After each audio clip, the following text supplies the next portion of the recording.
This is my MacBook Pro M1 Max, which I've been using for a little over 30 days now, and boy do I have a story to tell. Because I gotta say, I've never been this conflicted with any product in my life thus far. It all began when I made the video where I was trying out DaVinci Resolve for the first time, after which I actually started using it as my main video editing software. The issue, however, was that DaVinci Resolve was seemingly much more demanding in terms of hardware compared to Sony Vegas, because while in Sony Vegas you can manually select a specific area of your video to process it in order to see what your effects look like in real time without any lag, DaVinci Resolve instead relies on automatic, non-user controllable caching, which can be really painful to work with unless you have a really powerful computer. So while before, I was kinda hopeful that I won't be needing to upgrade my 980 Ti and Ryzen 7 2700X desktop for at least another 5 years, after I started using Resolve, it pretty much became a necessity in terms of productivity, and that was all around 9 months ago. From that point forward, I started doing research into what kind of hardware I should eventually upgrade to, but the issue was that at the time, even second-hand graphics cards were still incredibly overpriced to the extent that the 980 Ti I bought in January of 2018 for €300 was still going for almost the same price in 2022.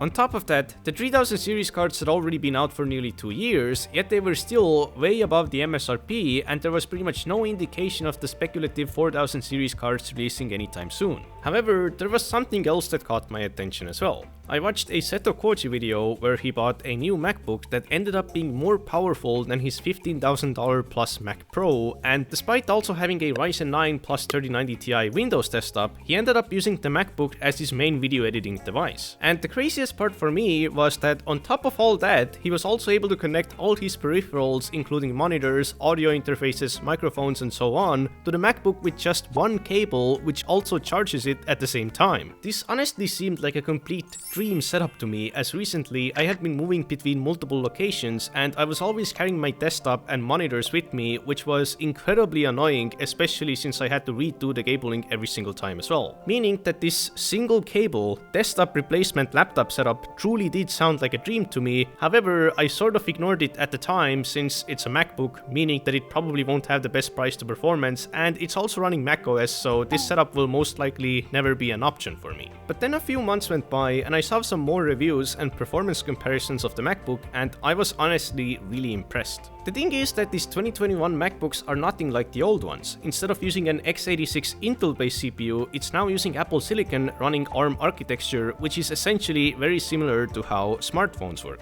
This means that the new MacBooks are very powerful, yet they draw very little power, hence they also have very little fan noise as the fans won't be even running most of the time, all of which also contributes to them having extremely good battery life. In terms of performance, comes out that video editing in DaVinci Resolve with these MacBooks is generally comparable and in some scenarios even better than a 3080 or 3090 desktop. But keep in mind that it's also a laptop with almost no fan noise, and because the MacBook draws so little power, the performance doesn't even drop on battery, which also lasts for hours even during heavy video editing. And what makes it especially valuable is that at the time, electricity prices were also through the roof, to the extent that even I had a bill where the kilowatt per hour price was 43 cents during the summer. Meaning that even if I do get a powerful desktop for around the same price as the MacBook, it might be pretty expensive to run over the long term, and the performance might not even be better. But even if the performance is slightly better on a nearly maxed out desktop, I sort of feel like there is more to the story than just raw performance, because when it comes to doing work and productivity, unquantifiable benefits such as being able to work from bed when your back hurts from sitting, or the fact that the MacBook has nearly zero fan noise, which can be important for recording, can be invaluable. And when it comes to macOS, I assume that it's most likely going to be a very nice operating system, despite me having almost no experience with it aside from using it a bit on other people's computers. The only real concern I had was gaming compatibility, because even though I don't actually spend that many hours on gaming right now, I still use in-game footage in my videos very often, and I have some videos and projects related to gaming planned in the future, making it basically a deal breaker for me. However, I checked that RS, League, as well as CS 1.6 and CSS were all supported on macOS, and apparently you can also use emulators to run other games as well, so honestly, everything I personally might want to play was available, meaning that there was pretty much nothing to worry about. But But I wasn't rushing yet, because regardless, I had to save money for the abandoned store renovation, and also because generally speaking, new MacBooks released during October and it was getting pretty close to that, so I decided to just wait until the new models come out and the prices of the old ones drop as well. However, by October, the M2 MacBooks unfortunately didn't launch, but instead the RTX 4090 did, which as you might already know, was ridiculously expensive with an extreme power draw, and since I live in Estonia, the price of the 4090 wasn't the MSRP of $1,600,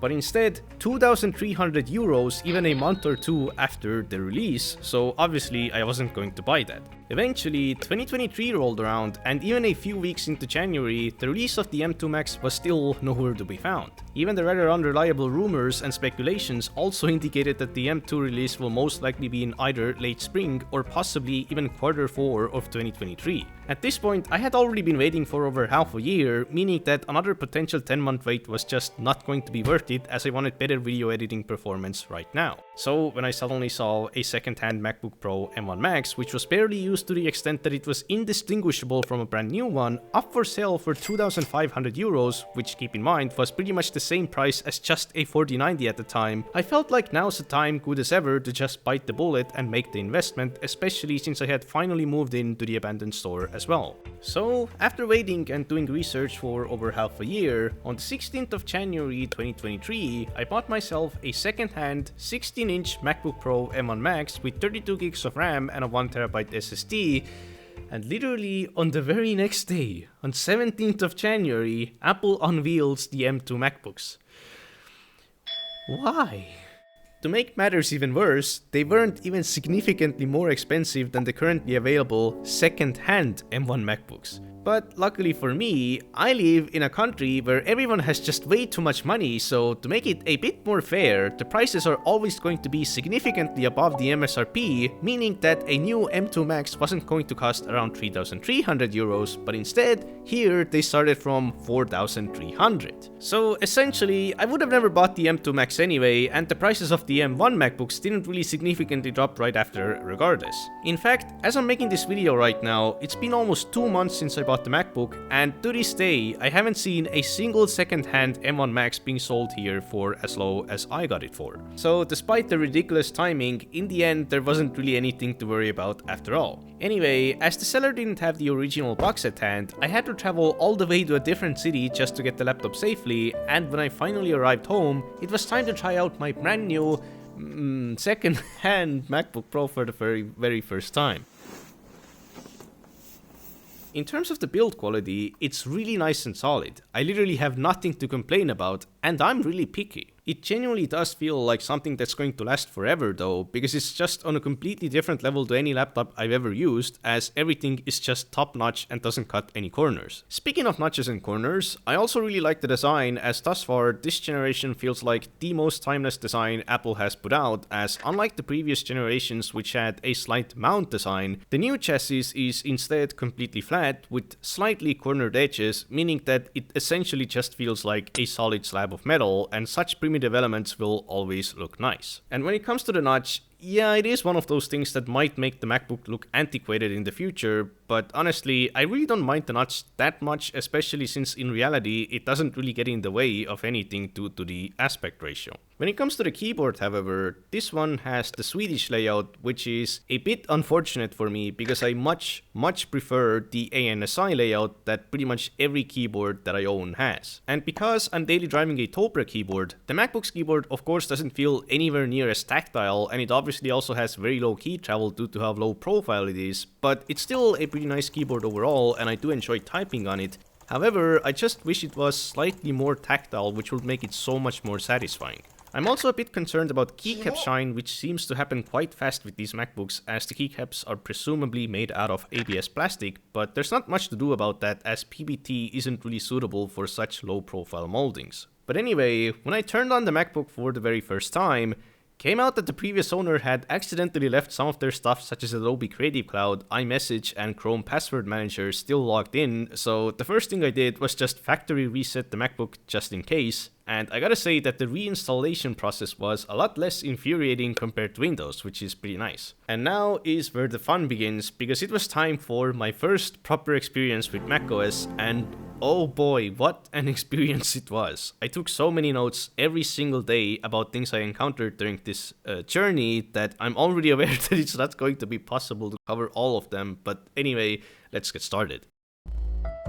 So the first thing I wanted to do was install all the applications I was going to be using, but what I found weird was that I couldn't click just by tapping, and the same went for dragging windows, but luckily those were just settings I had to turn on. When I finally finished downloading something, I was surprised at how easy it is to install programs on macOS. You literally just drag the downloaded file into your applications folder and that's it. It also plays this satisfying sound as well. But as I was downloading and installing additional software, I was starting to notice how much trouble I was having with using this operating system. First of all, the dock is nothing like the taskbar on Windows. The way it indicates whether or not something is open is with this little dot on the bottom. However, it only shows one icon of the application. If you have, let's say, 5 browser windows open, it's still going to look exactly the same, and clicking on it is just going to open up the window which was used most recently. And when you click it again, unlike in Windows, it doesn't minimize that window, but instead it literally does nothing. The dock also doesn't give any visual indication to what application is currently focused, and while on Windows, I was used to hitting the Windows key plus some number to open or focus apps from the taskbar. On the macOS dock, you can't do that out of the box, so I had to download some third-party app just for that, but it ended up being a bit buggy and I didn't like it, so I ended up uninstalling it. I've actually never been a fan of the dock. Even before, when I saw someone using macOS, I always hated the way the dock looked due to the inconsistent blank space it leaves when windows are maximized.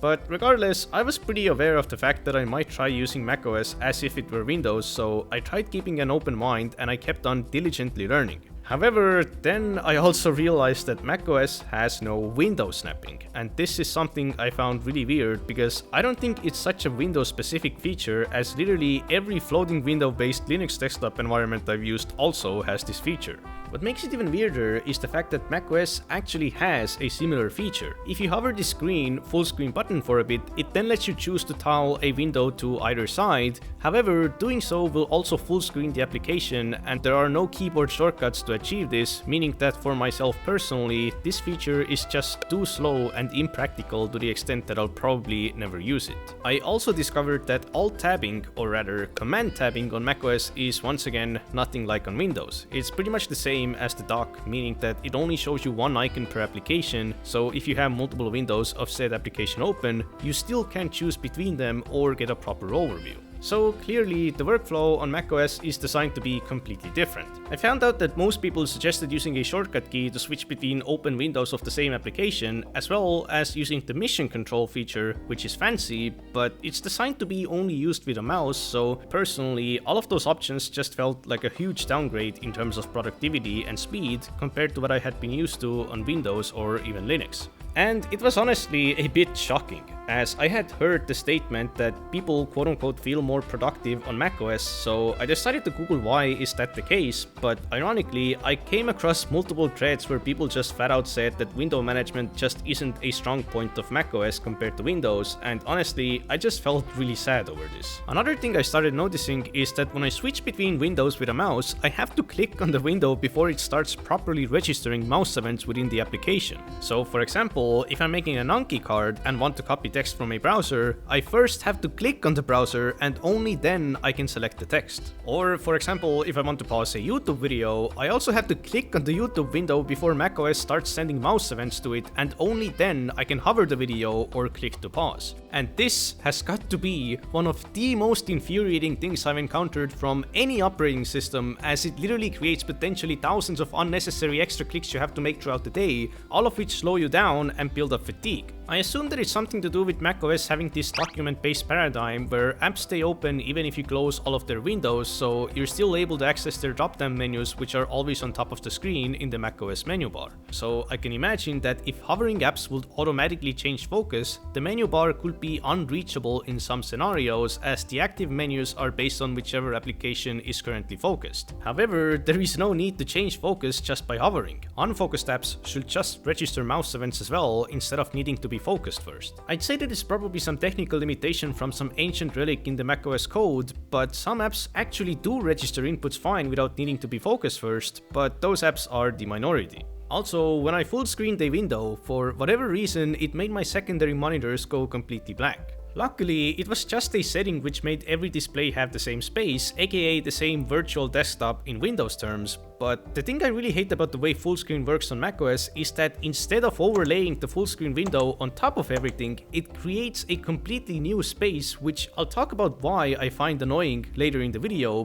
but for now, the worst part about it is that quite often you literally can't even exit full screen via keyboard shortcuts unless the app has specifically made a macOS specific shortcut for it, which are often inconsistent between different applications, in which case you have no choice but to exit full screen incredibly slowly with your mouse. Anyway, there are tons of things I had to configure to make macOS more usable for me, but one of the more absurd ones was when I held down a key, instead of the key repeating itself, it showed me an accent selection as if I was using a smartphone. And what's shocking about it is that there is no way to turn it off from the settings. You have to turn it off via a terminal command, and while I'm personally comfortable with using the terminal, I can't believe they shipped something like this by default with no option to turn it off from the settings, which ironically meant that the settings for the key repeat speed and whatnot, which by default were awfully slow by the way, were completely useless as they were overwritten by this undocumented, uncontrollable feature. Another thing which I ended up not solving is the fact that when I hold down the Alt key, my keyboard layout is essentially going to turn into a bunch of symbols, which is awful because personally I will most likely never use these symbols, especially since they're going to be different based on whichever keyboard layout I have active, and the main issue is that I can't use Alt key combinations for key bindings in some programs that don't accept symbols as input, and if they do, it's going to be inconsistent across different input methods. There is a Stack Exchange thread giving an incredibly bothersome solution to this, aka creating a completely new keyboard layout from scratch, but something like this isn't even a real solution for me because I use multiple input methods including Japanese. But anyway, I finally connected a mouse to the MacBook, and of course macOS had mouse acceleration turned on by default, but I was pretty shocked to find that you actually can turn it off from the settings, which was once again just mind-blowing to me. Ubuntu did have the same issue, however unlike Ubuntu, for some reason using the terminal to turn off the acceleration didn't work properly for me. Another thing which I discovered was that I couldn't use the middle mouse click autoscroll feature, nor could I zoom with Ctrl plus scroll wheel in browsers, as apparently those are Windows features, so people just said to use the pinch zoom on a trackpad, which is of course a completely different thing, or alternatively just hit Ctrl plus or minus, but the position of those keys is once again input layout dependent and overall just an awful solution. Also, other UX issues such as the traffic light buttons having such incredibly small hitboxes makes me kind of even understand why Apple doesn't want you to turn off mouse acceleration, considering that the average person is going to have a pretty bad mouse mixed with not having the best aim. Hitting them is luckily not a big problem for me, but I miss being able to just throw my cursor to the upper right corner where it's going to get stuck on the close button by design even with multiple monitors, allowing me to close a window extremely quickly even with a mouse. And another absolutely terrible, perhaps even a deal-breaking issue I had was that text on my 27-inch 2K monitor looked just incredibly bad. I've always had the same issue on Linux as well, but if I recall correctly, the fonts actually looked pretty decent on newer versions of Ubuntu right out of the box, in which case it actually makes macOS even worse than Linux in this regard. I'm also not alone in this, as there are endless amounts of threads online complaining about the same issue, and in summary, there is literally nothing you can do about it as Apple disabled the API that lets you control how text is rendered, probably because it's not going to be an issue with their own Retina displays. Some people suggested solutions such as making a virtual 4K display dummy and scaling it down to 2K and whatnot, but the fact of the matter is that none of those things will make the fonts look good, so if you do want to use macOS with a 27-inch 2K monitor, you have to hope that you personally don't care about all text literally looking like a compressed JPEG on your €700 monitor, making the experience of the entire operating system just feel like an inherent downgrade, as these blurry fonts make it feel cheap and low quality despite macOS having a reputation for being a premium product. Of course, everything does does look beautiful and sharp on the MacBook's home display due to its high PPI, but I wasn't really sure if getting a 27-inch 4K monitor was a good solution either, because the PPI will still be much lower than Retina, and you also have to scale the 4K down to something like 2K, as otherwise everything will be a bit too small. But the issue with scaling is that first of all, everything will look a bit blurrier when it's scaled, and it will also constantly use more resources as it first has to scale everything up before it can scale it back down, so I really didn't know what to do. So at this point, I started feeling pretty discouraged, as deep down, it felt like macOS probably just isn't designed for people like me who actually have a decent APM when navigating a computer with multiple monitors using a mouse and a keyboard. High refresh rate Retina displays don't even exist, and it felt like the entire OS was designed to be used with a trackpad on a single screen in a leisurely, casual-friendly manner. However, it's not that appealing to me, as I don't want to feel like I'm being held back by an operating system that isn't designed to be used as swiftly as I'd like to use it. I basically had to choose whether or not I'm going to accept some of these issues and keep on trying, or if I'll give up right away, which I actually kind of thought about doing, as it really felt like I'll never get up to the speed I had on other operating systems, and the monitor issue just made me sad every time I had to use my computer. However, since selling the MacBook felt a bit too bothersome, I decided to give it one more chance and force myself to keep on using this operating system whilst doing as much experimentation and research as I could to hopefully solve some of the issues I was having. So since a lot of those issues couldn't be solved natively, I started downloading third-party programs, and luckily I was able to fix mouse acceleration with Final Mouse, window snapping with Rectangle, alt-tabbing with Alt-Tab, clipboard history with Mackie, which was another feature which macOS didn't have natively,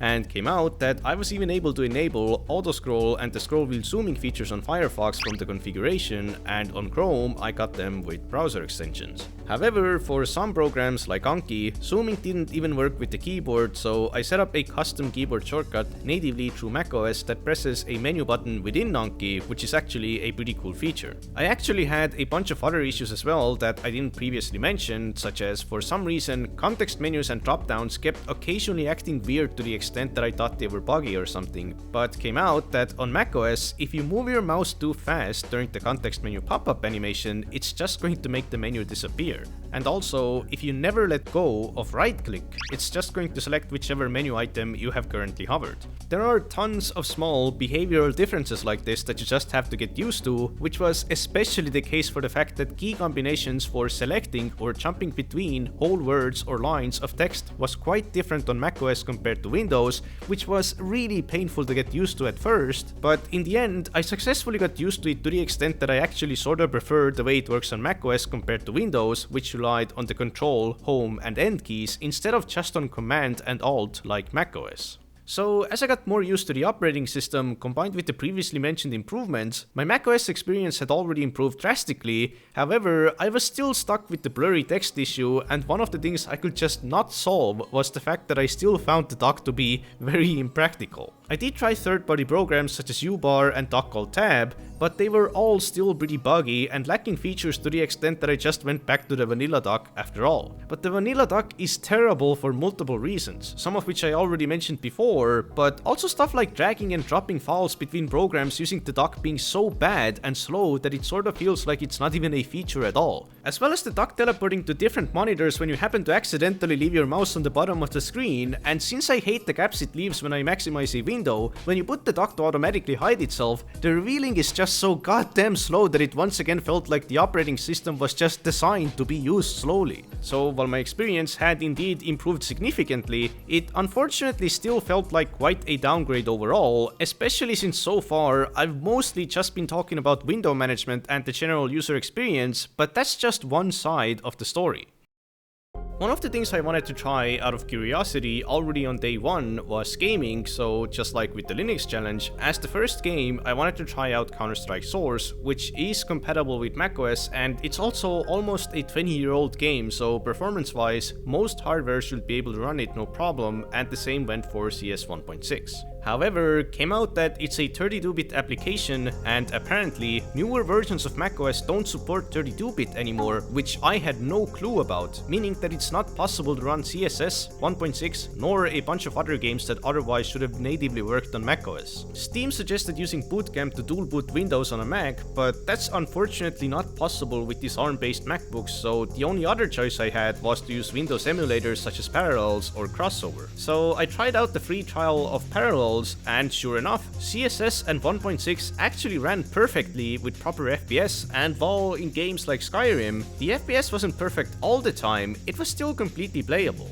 I quickly discovered though that the issue with Parallels is that there seems to be like a 400 millisecond audio delay, so rhythm games like Osu are pretty much unplayable, and what makes matters even worse is the fact that there is also this input delay, which is sometimes subtle to the extent that I'm not even sure if it's placebo, but other times it suddenly, for a short period of time, gets bad to the extent that it makes input sensitive games pretty much unplayable. So essentially, while something like surfing in CSS is technically doable, when I tried it again on my Windows PC after a few weeks of using Parallels, it was clear that I had been playing with input delay the entire time. I also tried Crossover for each of those games as well, but unfortunately, the older a game is, the worse performance it will have with Crossover, and all of those games are pretty old, so the performance was either unplayable or just pretty much the same. I also tried native games like Minecraft, which surprisingly ended up being a bit disappointing in terms of FPS, and the old 2011 beta versions that I definitely like to play again one day are just completely cursed for some reason.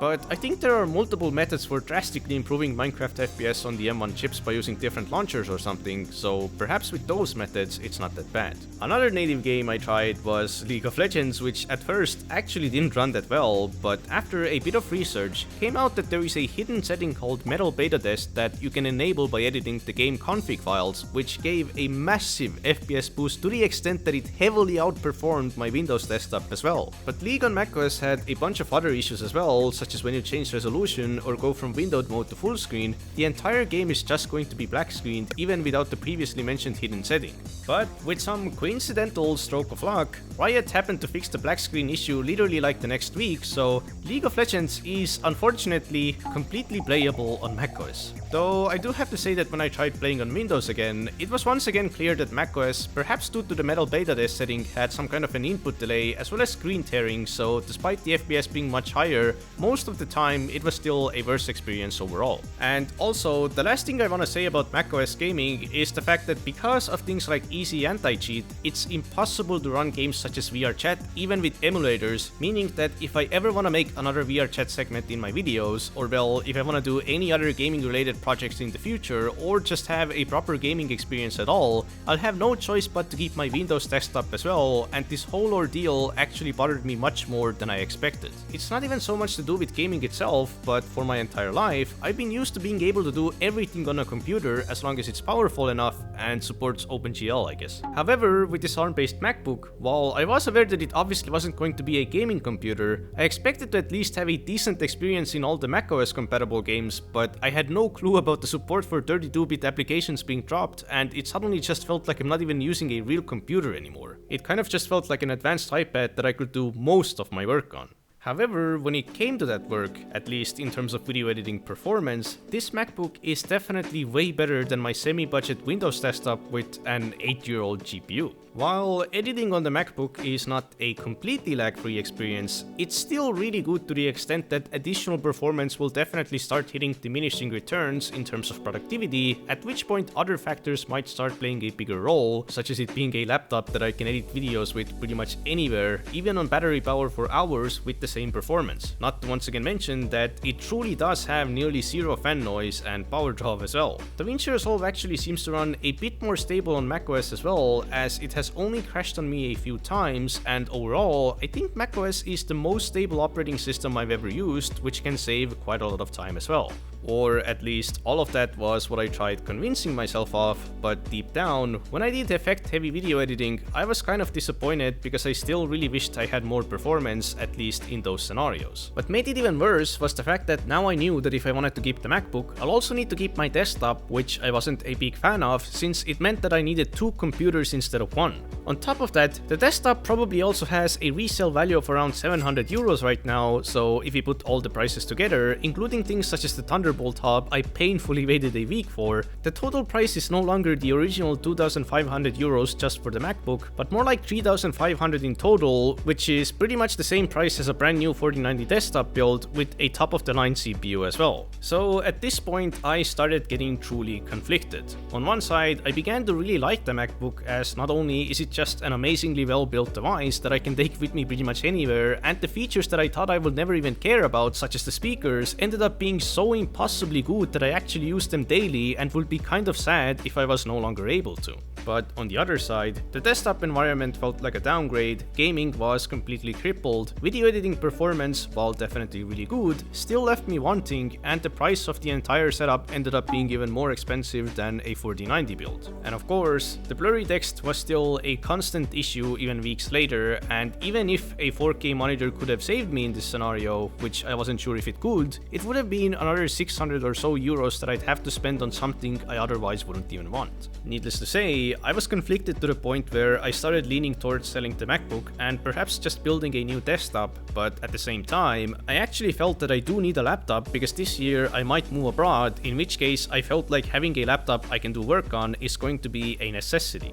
So I started closely following all the news and release dates of the RTX 4000 series Windows laptops, but when they finally did release, while they were definitely really powerful, they were also really power hungry, therefore really loud, and overall, except for the Razer Blade, I just wasn't a big fan of their RGB designs and plasticky build quality, but the real nail in the coffin was the fact that the 4000 series laptops were so expensive that it made MacBooks look like budget devices. On top of that, due to their questionable build quality and extreme power draw, I'm also a bit concerned about how long the Windows laptops are going to last, as their batteries are known to bloat quite quickly, so if I want to keep the laptop for around 10 years by eventually using it as a secondary device, the MacBook would most likely be a much safer choice. And regardless, even if I was able to get a top-of-the-line Windows laptop, I'd still lose many of the previously mentioned benefits that made me want to buy the MacBook in the first place, such as battery life, lack of fan noise, and low power draw. So at that point, instead of a Windows laptop, I think I'd rather just get a much more powerful 4090 desktop for much cheaper as well. In terms of going abroad, I thought that perhaps I can just take most of the PC parts with me on the plane and buy a new case later, so I got to the point where I already put together a shopping cart of a potential 4090 build, but I ended up not buying it as I needed to sell the MacBook first regardless, and I also wanted to wait for the upcoming Ryzen 9 7950X3D first, which was going to be releasing in a few weeks. While I was waiting, I was still stuck with the MacBook, and even though I was pretty uncertain that I'll keep it, I regardless still did quite a bit of research and experimentation to hopefully make the macOS experience a bit more enjoyable, but it was honestly getting pretty hopeless. However, one day I happened to come by a stream VOD by Peppy, aka the creator of Osu, who does a ton of coding every single day, and since the original version of Osu isn't officially supported on macOS, I was surprised to see that not only was he using macOS, but he was also using it only with a keyboard. His macOS desktop environment overall just looked very different, and came out that he was using a tiling window manager for macOS called Yabai, and while thus far, I always felt like using a tiling window manager is probably not going to be worth it for me. Maybe this time it's going to be different, as I was still pretty unhappy with the state of my macOS window management despite all the extra software I downloaded, so perhaps using a tiling window manager is truly the last option I have left.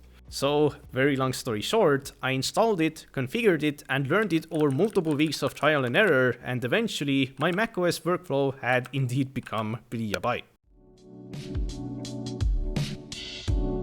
So essentially, the way this setup works is that at first sight, everything seems exactly the same. I still have all the native features such as the dock, as well as all the third-party programs I downloaded previously. However, when I open a new window, it immediately maximizes itself, and when I open another one, it automatically resizes and repositions both the windows side by side, and it does so for every new window I open, and when I close those windows, it basically does the same thing except in reverse. So Basically, what an automatic tiling window manager like Yabai does is that it automatically tiles windows. When I try to move a window with my mouse, I actually can't because it snaps back to where it's supposed to be. But when I have multiple windows open and then try to move a window, it instead automatically repositions those windows, and when I try to resize a window, the entire layout will be adjusted automatically. But the cool part is that when you combine it with a hotkey daemon like skhd that lets you bind terminal commands to keyboard shortcuts, you're able to manage windows with the keyboard to a very powerful extent. For example, I set it up so that I can resize windows with the Ctrl plus WASD keys, and I can also switch their positions or even rotate the entire layout by 90 degrees. I can also change the focus between windows and even rebalance the layout if it gets a bit messy, all just by using the keyboard. Another useful thing I can do is send a window to a specific monitor or even just to a specific space, aka to a specific virtual desktop. However, in some scenarios, I'd like to have some specific window maximized at least just for a moment, in which case I can hit Ctrl plus F, which will overlay that window over everything else. But not gonna lie, occasionally the automatic tiling does actually get kinda in the way, but luckily I can just hit Ctrl plus space to float a window, which will disable the automatic tiling and make it work like a normal window. But if that's not enough, I can also hit Ctrl H to turn the entire desktop into a floating space, which basically means that nothing will be automatically tiled as if I wasn't using Yabai at all. Which essentially means that there are almost no downsides to using a tiling window manager like Yabai, because you can always just toggle it off when it gets in the way. You might have also noticed that my windows have no shadows except for when I float them. Well, that's because Yabai lets you configure a bunch of other things as well, such as window shadows, as well as things like how large the gaps and padding between windows are. I personally found that I prefer to not have any gaps at all, as it saves a lot of screen space, but they do look nice, so I can occasionally toggle them back on with a keyboard shortcut if I so please. So, as I was saying, there is a ton of configuration that Yabai lets you do, even in a per space or per application basis. For example, I turned off the automatic tiling of certain windows by default, such as Finder or System Settings, as it was either unnecessary, buggy, or just annoying if they got constantly automatically tiled, but as with everything else, I can always turn the tiling of them back on with a keyboard shortcut when necessary. And finally, another extremely important feature, at least for me, that Yabai has is basically a countermeasure to the focus issue that I mentioned earlier in the video. If I hit Ctrl O, now when I hover a window, it's going to be automatically focused without me needing to manually click it first, which is great because that issue was honestly kind of deal breaking for me. It's still kind of a hack though, as I've had this experience multiple times where I mouse over the dock and it spam clicks and opens everything I briefly hovered. It also struggles with windows that have a focus blocking dialog in the foreground, and I do need to turn it off with Ctrl P from time to time to access application menus from the menu bar in specific scenarios. But anyway, I also set up a few skhd shortcuts that were unrelated to Yabai, such as when I hit Ctrl E, it's going to switch the audio output source to my headphones, and Ctrl R to switch them to the speakers. I also downloaded a program called Kawa, which lets me switch to a specific keyboard layout with a specific key binding, so I don't have to cycle through the keyboard layouts. And all of those key bindings are extremely handy. However, the most important part that I haven't even mentioned yet is how I now switch between applications using this setup. The way I had been doing it up until this point was either by alt-tabbing using the dock or occasionally via the mission control feature, but like I already explained throughout the video, it was just a really slow and bad experience overall. However, after I started using Yabai, through trial and error, I figured out a much better method that revolutionized my macOS workflow. Essentially, I made 5 different spaces, aka virtual desktops, each for some specific commonly used application or purpose. Space 1 is the quote-unquote main space where I'm working with some specific big applications such as DaVinci Resolve. Space 2 is always going to be my browser, Space 3 is always going to be Discord, and Space 4 is always going to be Spotify or any other music application, and finally Space 5 is going to be a text editor like VS Code. Now, the most important part is to never move these spaces nor even close the applications within within them except for space 1. This way, I will never have to bother with opening, closing, or even repositioning those applications because they're always going to be open and they're always going to be at the same place regardless. And now, what ties it all together is the fact that I can switch between those spaces instantly using keyboard shortcuts that I set up with skhd and Yabai. So for example, if I'm editing a video and want to switch to the browser, I can hit Ctrl 2, and if I want to return, I can just hit Ctrl 1. Or let's say I suddenly want to listen to some specific song. Well, in that case, before I've even changed the space to be the music one with my keyboard hand, I can already start moving my cursor towards the search button in Spotify because I know where it's located, as the window always has the same position, meaning that not only can I multitask much faster, but the amount of actions I need to perform, including mouse movements, is cut down significantly because I don't have to use my mouse to switch between applications nor cycle through windows when alt-tabbing. And this workflow is finally something that I'm really happy with. For the first time, I started genuinely liking the way my window management was set up on macOS, possibly even more than what the default experience on Windows had to offer. With this setup, I also didn't really need to use the dock anymore either. However, I still found it to be convenient occasionally, so what I did was that I set it to be hidden by default on the right side of the rightmost monitor so it doesn't get in the way. And I also ran some terminal commands to make the speed at which the dock reappears much faster, meaning that even the dock didn't really bother me anymore. I've also noticed that with this setup, while it is still nice to have at least a secondary monitor, I barely even use my third one anymore, and overall, I genuinely don't feel much of a productivity or comfort loss when I have to use just a single monitor, which is really nice because it means that I can take this laptop with me anywhere and I'll still be able to work just fine. Which also synergizes really nicely with the fact that I never restart or shut down the MacBook unless absolutely necessary. I just put it to sleep by closing the lid, and when I reopen it, it instantly restores the screen, meaning that I can immediately get back to where I left off, and I also never have to worry about the battery because most of the time, when it's asleep, it's still going to be 100% in the morning.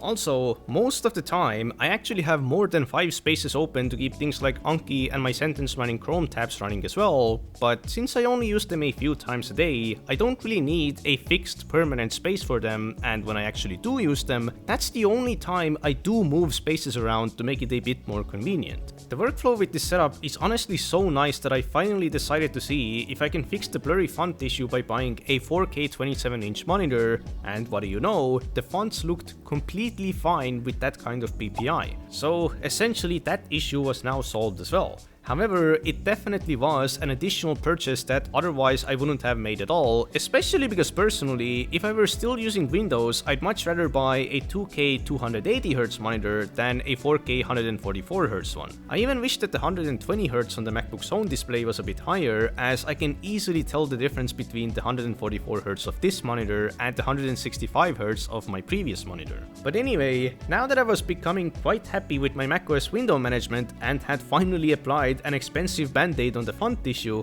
the overall experience started looking quite positive. Except for the fact that there is still a massive, literally unfixable issue with macOS that directly counters and hinders this entire setup. It's the way macOS handles full-screen windows. I already mentioned this earlier in the video, so as a reminder, in macOS, when you full screen something such as a YouTube video when using Google Chrome, instead of it just overlaying that video over everything else, it creates a new application-specific full screen space for it at the end of all your existing spaces, and it sends Google Chrome to that space, meaning that it essentially messes up the locations of those spaces as well as my shortcut keys for them every single time. And since full screening a video or an application is an action I perform dozens of times a day during sentence running and video editing, having to manually reorder my spaces every time I leave something as full screen honestly just ruins the entire setup for me, as it was so close to being perfect, but unfortunately this annoying issue is something that I have to constantly waste time on and deal with throughout the day, and there is nothing I can do about it, as that's just how macOS handles full screen windows. I actually need to keep DaVinci Resolve full screened as well, because if I don't, it has this weird problem on macOS where if I maximize the preview window and then de-maximize it, DaVinci Resolve is no longer in focus, but instead Finder is. So if I de-maximize the preview and for example press space to play the video, or god forbid Ctrl Z to undo something, it's going to send those inputs to Finder instead of DaVinci Resolve unless I first click on DaVinci Resolve to get the focus back.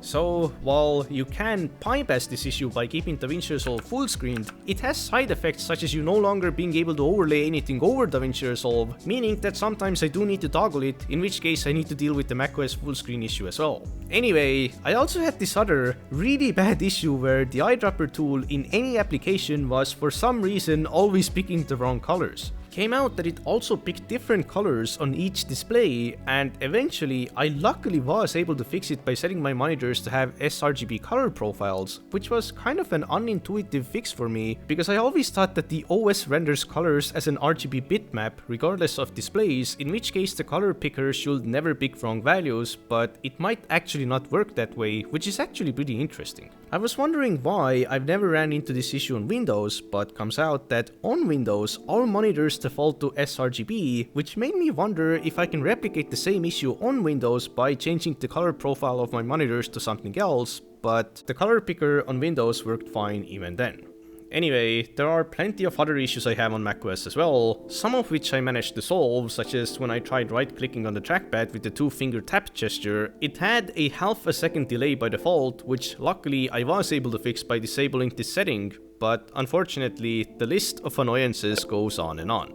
I also really miss this multi-tool program called ShareX that I used all the time on Windows, not only for screen capturing, but also for its color picker, ruler, and so on, and I even had a shortcut set up with it for instantly recording system audio just by hitting a single keyboard shortcut, which is something that I used a lot during video editing as well as sentence mining, but I'm not really sure how to achieve something like that on macOS. Which is why, honestly, if I wasn't using Migaku, sentence mining would have definitely been incredibly tedious both on macOS as well as during the Linux challenge. But on macOS, I even have a problem when using Migaku. If I keep my cursor on a YouTube video, it for some reason gets really laggy when I'm using multiple monitors, so I have to make sure that I move the cursor somewhere else. And also, quite often, the audio of the video also gets delayed, in which case I have to open the video in a brand new tab. I'm not really sure whether or not the issue lies within the macOS version of Migaku, Google Chrome, or just within macOS itself, but at the end of the day, when it comes to issues with software that you need to use, it really doesn't matter who's to blame, as when the only solution is just to use a different operating system, then you won't have much else of a choice. That being said though, with the exception of proper gaming, I can definitely do nearly everything on macOS, and I do think that macOS has a lot going for it.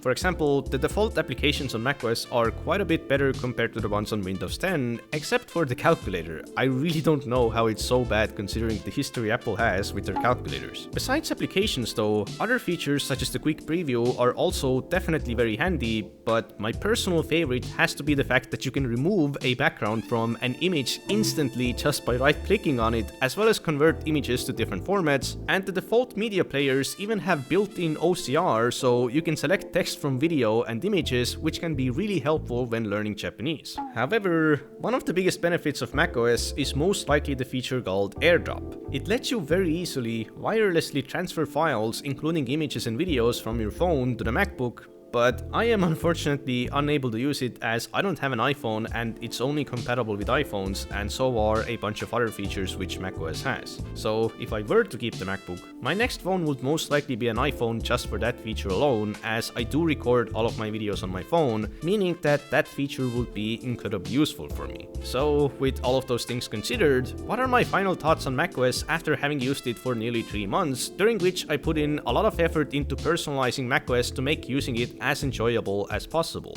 Well, overall, I think macOS is a good, solid, and stable operating system. I can definitely see why some people would never want to go back to something like Windows after using macOS, especially when combined with the devices themselves. That being said though, I'm honestly also a bit shocked over how many UX issues macOS seems to have, as I was under the impression that if there's any company that would try to perfect user experience, it would be Apple. Obviously, I found the out-of-the-box default window management to be very lacking to the extent that I had to go over to a completely different third-party window managing paradigm just to make the macOS window management tolerable for me, and while it honestly ended up being amazing in many ways, due to the full screen issue that I'm still dealing with to this day, it's still an imperfect experience. ironically, this whole ordeal made me appreciate other operating systems much more than I did before. It kind of made me realize how well thought out the UX of Windows is, as well as not take for granted the fact that you're almost guaranteed to have the best experience in most applications. And on the Linux side, it's funny that the desktop environments of distributions such as Ubuntu are polished to the extent that they seriously give macOS a run for its money.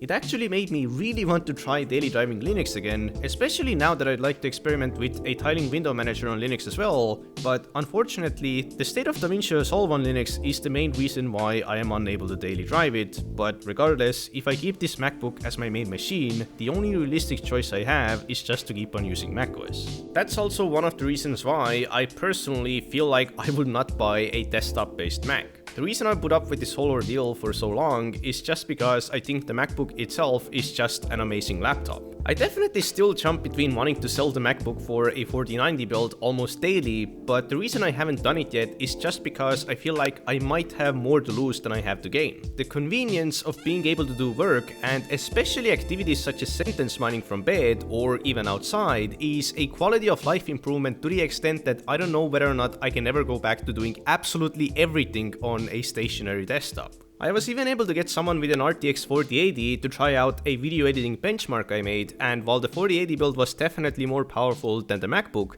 the difference wasn't huge to the extent that it would make much of a practical difference in reality, but of course that's just the 4080, not the 4090. So, while I'm definitely not perfectly satisfied with the MacBook due to its limitations, and in a way I constantly look forward to building a desktop that lets me do everything, I think I'm still going to keep the MacBook at least for now, with the prospect that one day I'll most likely still build a maxed out desktop as well, and just keep the MacBook on the side as a laptop for years to come. Perhaps a maxed out Windows laptop would be a great choice for me as well, but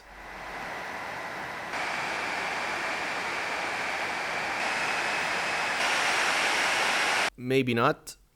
Well, anyway, as my final attempt at improving my macOS experience, I wrote this monstrosity of a keyboard shortcut that automatically rearranges my spaces as well as applications to be in the correct locations, and after using it for a few days, I gotta say that not only does it make this workflow even better overall, but it also works pretty well as a countermeasure to the full screen issue, so essentially, my overall macOS experience is now honestly quite enjoyable. Of course, it's still not perfect, and I don't think it ever will be, nor do I think that I'll ever stop wishing that I had a proper desktop build as well, but there are things that give me hope that one day I might be able to do much more with this computer than I can now.